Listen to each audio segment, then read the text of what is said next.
పేద ప్రజల సంక్షేమానికి కూటమి ప్రభుత్వం కట్టుబడి ఉందని Kakinada smart city MLA Varamadi Kondababu అన్నారు. కాకినాడ సంజయ్ నగర్లో ప్రజలు, ప్రభుత్వం, ప్రైవేట్ భాగస్వామ్యంతో సోమవారం నిర్వహించిన P4 కార్యక్రమానికి ఎమ్మెల్యే ముఖ్య అతిథిగా హాజరయ్యారు. కాకినాడ నగరపాలక సంస్థ అదనపు కమిషనర్ యేసుబాబు అధ్యక్షతన జరిగిన ఈ కార్యక్రమంలో ఎమ్మెల్యే పాల్గొని మాట్లాడుతూ P4ను గురించి వివరించారు. మరో ముఖ్య అతిథి ఎమ్మెల్సీ కరి పద్మశ్రీ మాట్లాడుతూ ప్రభుత్వ పథకాలను తెలిపారు. ఈ కార్యక్రమంలో వందలాది మంది డ్వాక్రా మహిళలతో పాటు కాకినాడ సిటీ తెలుగుదేశం పార్టీ అధ్యక్షులు మల్లిపొడి వీరు, మాజీ కార్పొరేటర్లు తుమ్మల రమేష్, వమ్మి బాలాజీ, తెలుగుదేశం పార్టీ నాయకులు, town project officer Shailaja, TMC Venkataraju, సిఓలు, ఆర్పీలు పాల్గొన్నారు. జై తెలుగు తల్లి, జై తెలుగు తల్లి.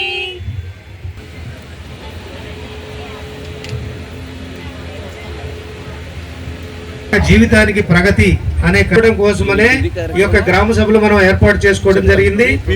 ఈ కార్యక్రమంలో ఎవరైతే లబ్ధిదారులు ఇక్కడికి వచ్చి ఉన్నారో వాళ్ళందరినీ కూడా ఇప్పుడు గౌరవ పెట్టిన ఎడల ఆ అభ్యంతరాలు మనం తీసుకొని ఖచ్చితంగా ఇంకా పేదరికంగా ఎవరున్నారో పేదరికంలో ఉన్నవాళ్ళు ఈ నెలాఖరులోగా అంటే ఈ నెల 30వ తారీఖున మన గౌరవ ముఖ్యమంత్రి వర్యులు శ్రీ నారా చంద్రబాబు నాయుడు గారి కూడా మనం తీసుకోవడం జరుగుతుంది.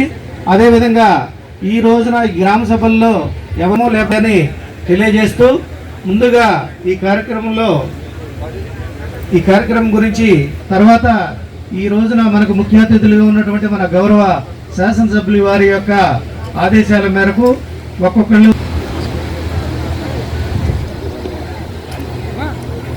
సభకి నమస్కారం.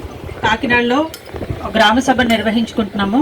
అది కూడా P4 అంటే గత కొన్ని రోజుల నుంచి P4 సర్వే ఎలిజిబిలిటీ ఎలా ఉంది అని సెక్రటరీస్ అందరూ ప్రతి ఇంటికి వెళ్ళి వాళ్ళ బయోమెట్రిక్ అథెంటికేషన్ తీసుకొని వాళ్ళకి సర్వే చేశారు. ఈ సర్వే ఆ వార్డుల్లో నేను వార్డు వారీగా కూడా మీకు తెలియజేస్తాను. ఈ గ్రామ సభకి మనకి ఎంపికైన 8వ వార్డు నుంచి 370, 9వ వార్డు నుంచి 337, 10వ వార్డు నుంచి 631.